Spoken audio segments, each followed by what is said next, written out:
ജയ രാമ രാമ ജയ രാമ രാമ ജയ രാമ രാമ.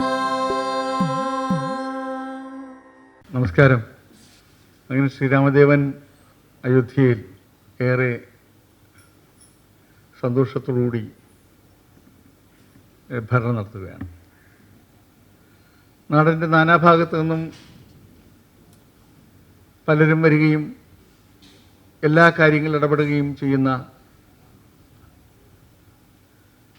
ഒരു ഭരണരീതിയാണ് ശ്രീരാമദേവൻ തുടർന്നു വന്നത്. ലോകത്തിൻ്റെ പല ഭാഗത്തു നിന്നും പലരും ശ്രീരാമദേവനെ കാണുവാനായി പല അവസരങ്ങളിലും എത്തിയിരുന്നു. ഈ അവസരത്തിൽ കാഞ്ചന മഹർഷിയുടെ നേതൃത്വത്തിൽ ഒരു സംഘം സന്യാസിമാർ അയോധ്യയിൽ എത്തിച്ചേർന്നു. പതിവില്ലാതെ കാഞ്ചന മഹർഷിയുടെ നേതൃത്വത്തിൽ ഒരു സംഘം ആളുകൾ ഋഷീശ്വരന്മാർ വന്നപ്പോൾ ശ്രീരാമദേവന് വളരെ സന്തോഷമായി. അവരെയൊക്കെ ആദരപൂർവ്വം സ്വീകരിച്ച് എൻ്റെ രാജധാനിയിലിരുത്തി ലോകവിശേഷങ്ങൾ ശ്രീരാമദേവൻ സംസാരിക്കുകയായിരുന്നു. കാഞ്ചന മഹർഷി ഭഗവാന്റെ അത്ഭുതകരമായ പ്രവൃത്തികളെക്കുറിച്ചും മഹർഷിമാർക്കും മുനിമാർക്കുമൊക്കെ ഇപ്പോൾ സ്വൈരമായി അവരുടെ പൂജാതി കർമ്മങ്ങളും യാഗങ്ങളൊക്കെ നടത്താൻ കഴിയുന്ന കാര്യമൊക്കെ സൂചിപ്പിച്ചു. ശ്രീരാമദേവൻ കേട്ടു. എല്ലാവരും സന്തോഷത്തിലല്ലേ? ഇപ്പോൾ ആരുടെ ഭാഗത്തു നിന്നും പ്രശ്നമൊന്നുമില്ലല്ലോ. അഥവാ എന്തെങ്കിലും പ്രശ്നമുണ്ടായി തന്നെയും അതിനെയൊക്കെ തന്നെ നാം നേരിടും, അതിന് പരിഹാരമുണ്ടാക്കും, എന്ത് പ്രശ്നം എവിടെ ഉണ്ടായാലും എന്നിങ്ങനെ ശ്രീരാമദേവൻ ആമുഖമായി പറഞ്ഞു. അപ്പോൾ കാഞ്ചന മഹർഷി പറഞ്ഞു, നാം ഇങ്ങനെ എല്ലാവരും കൂടെ വന്നത് ദേവൻ്റെ ശ്രദ്ധയിലേക്ക് ചില കാര്യങ്ങൾ കൊണ്ടുവരാൻ വേണ്ടിയാണ്. എന്ത് കാര്യമാണെങ്കിലും ആ കാര്യത്തിന് നാം പരിഹാരം ഉണ്ടാക്കും. ഇത് കേട്ടപ്പോൾ കാഞ്ചന മഹർഷി പറഞ്ഞു, ഭഗവാൻ, അങ്ങ് വിഷയം അറിയുന്നതിന് മുമ്പ് തന്നെ ഒരു പ്രശ്നം പരിഹരിക്കുമെന്ന് പറയുന്നത് അത് അങ്ങനല്ല. സാധാരണ നിലയിൽ അത് എത്ര കണ്ട് ശരിയായ കീഴ്വഴക്കമാണ് എന്ന് നാം സംശയിക്കുകയാണ്. അങ്ങ് വിചാരിച്ചാൽ നടക്കാത്തതായി ലോകത്തൊന്നുമില്ല. പക്ഷേ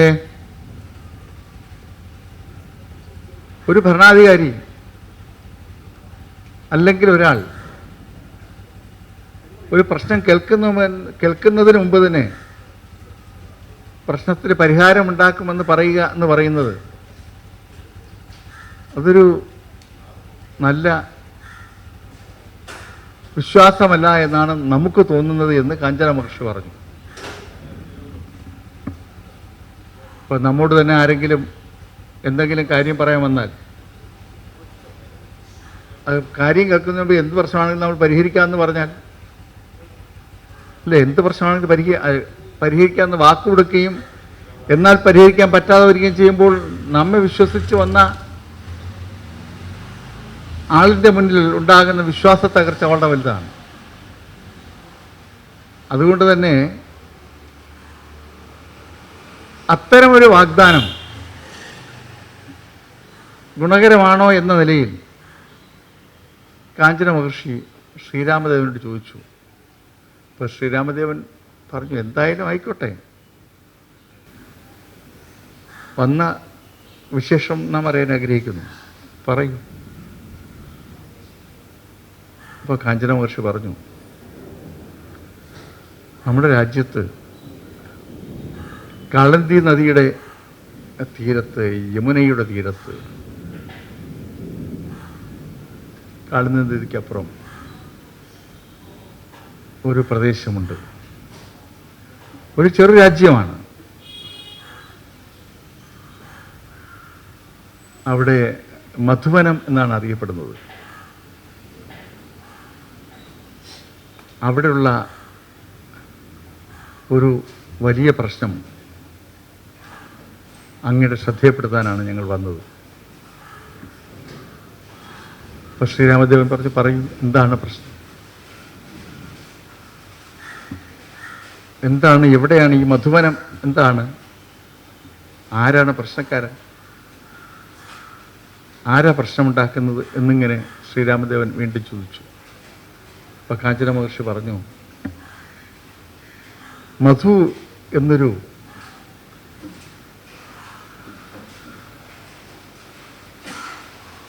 നാട്ടുകാര്യങ്ങളിൽ ഇടപെട്ടിരുന്ന ഒരു നാട്ടുരാജാവ് ഉണ്ടായിരുന്നു. വളരെ വലിയ ശിവഭക്തനും ഏറെ നന്മകളുടെ പ്രതിരൂപമായിരുന്നു മധു. മധുവിൻ്റെ നാടാണ് ഈ മധുവനം എന്ന് പറയുന്നത്. മധു ഇങ്ങനെ ദീർഘകാലം ശ്രീ പരമേശ്വരനെ തപസ് ചെയ്ത് ശ്രീ പരമേശ്വരൻ പ്രസാദിച്ചു. ശ്രീ പരമേശ്വരൻ പ്രസാദിച്ച് മധുവിന് ഒരു ആയുധം നൽകുകയുണ്ടായി, ഒരു ശൂലം. ആ ശൂലം ഉപയോഗിച്ചാൽ ഏത് ശത്രുവിനെയും നിഗ്രഹിക്കാനാവും. ഒരിക്കലും ഒരു ശത്രുവും ഈ ശൂലം കൈവശമുണ്ടെങ്കിൽ നിങ്ങളെ ആക്രമിക്കുകയോ നിങ്ങളെ പരാജയപ്പെടുത്തുകയില്ല. അപ്പം മധുവിൻ്റെ ആഗ്രഹപ്രകാരം ശ്രീ പരമേശ്വരനെ തപസ് ചെയ്തു തന്നെ എനിക്ക് പരാജയമുണ്ടാകരുത് എന്ന പ്രാർത്ഥനയോടെയാണ്, ഒരിക്കലും പരാജയമുണ്ടാകാതിരിക്കുന്നതിന് വേണ്ടിയാണ് ഈ ശൂലം ശ്രീ പരമേശ്വരൻ നൽകിയത്. ഈ ശൂലം കിട്ടിയപ്പോൾ മധുവിൻ്റെ ഒരു ആഗ്രഹം, ഇത് എൻ്റെ കാലം കഴിഞ്ഞാൽ എൻ്റെ മക്കൾക്ക് കൈമാറാൻ പറ്റുമോ? അപ്പോൾ ഭഗവാൻ പറഞ്ഞു,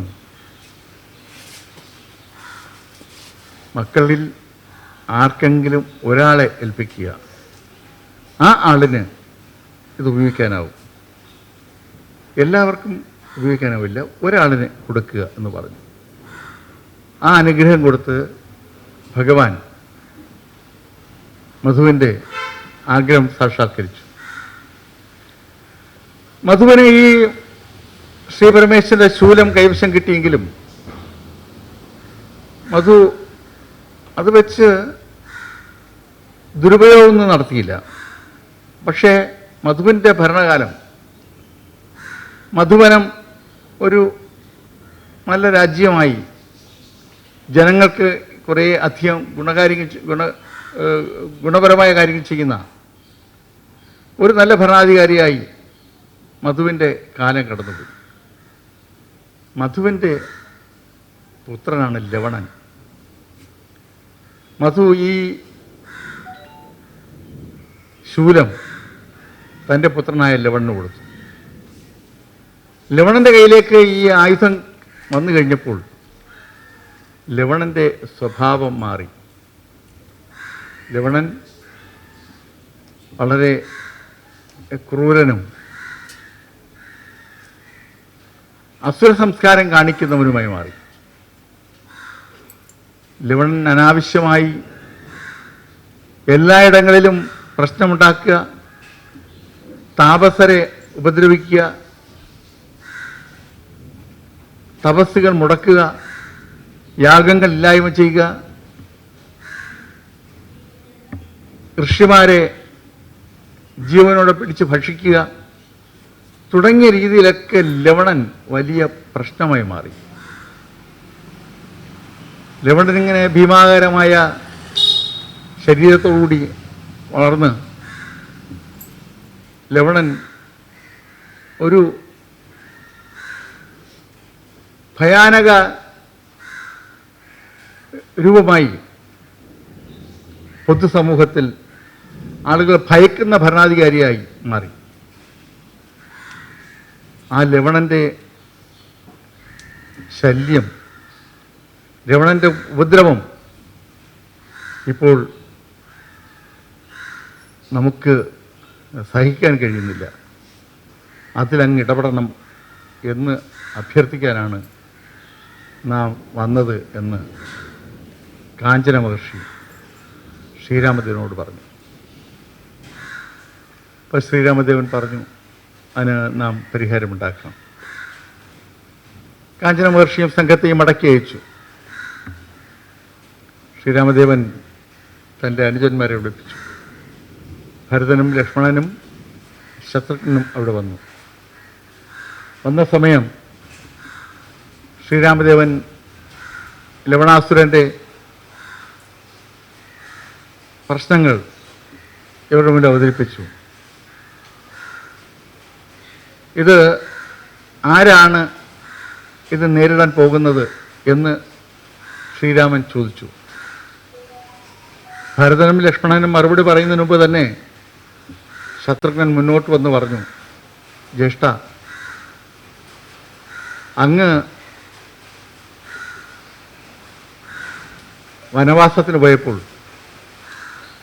ഭരതൻ ജ്യേഷ്ഠനെ രാജ്യമേൽപ്പിച്ചു.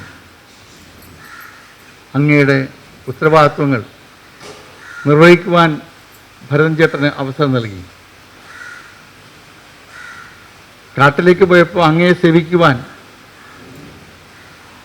ലക്ഷ്മണൻ ചേട്ടനെ അങ്ങ് കൂടെ കൊണ്ടുപോയി. എൻ്റെ 2 ജ്യേഷ്ഠന്മാരുടെയും സേവനം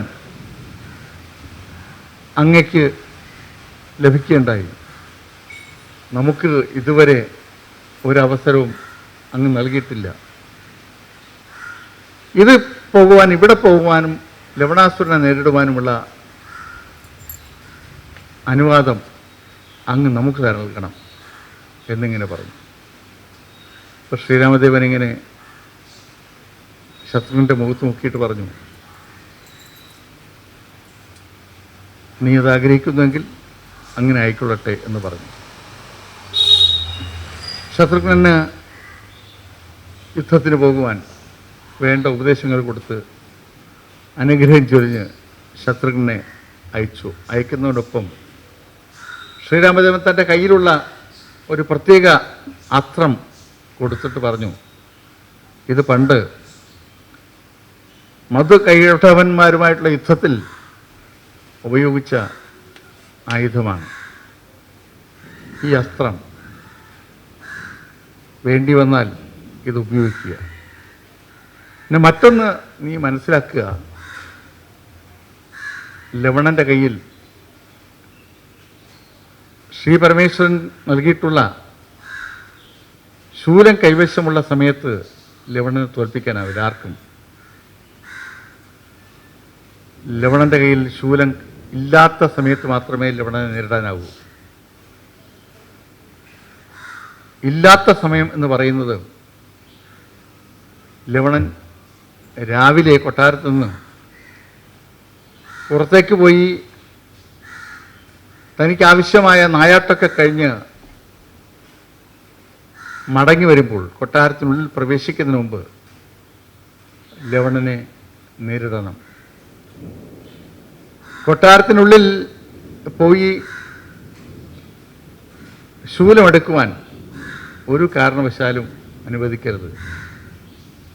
ഈ വിധം ശ്രീരാമദേവൻ ഉപദേശം നൽകി ലവണനെ നേരിടുവാനുള്ള വഴി പറഞ്ഞു കൊടുത്ത് ശത്രുഘ്നന് മധുവനത്തിലേക്ക് പോകുവാനുള്ള എല്ലാ സൗകര്യവും ചെയ്തു കൊടുത്തു. അയോധ്യയിൽ നിന്ന് തിരിച്ച ശത്രുഘ്നൻ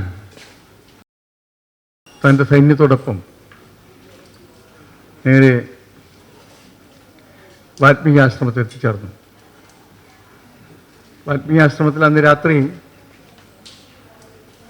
വാൽമീകി മഹർഷിയോട്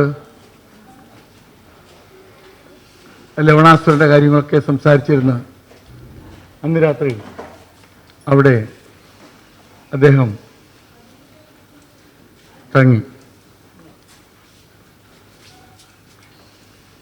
സുഖനിദ്ര ആശംസിച്ചുകൊണ്ട് വാൽമീകി അവർക്കെല്ലാ ആശംസകളും നേർന്നു.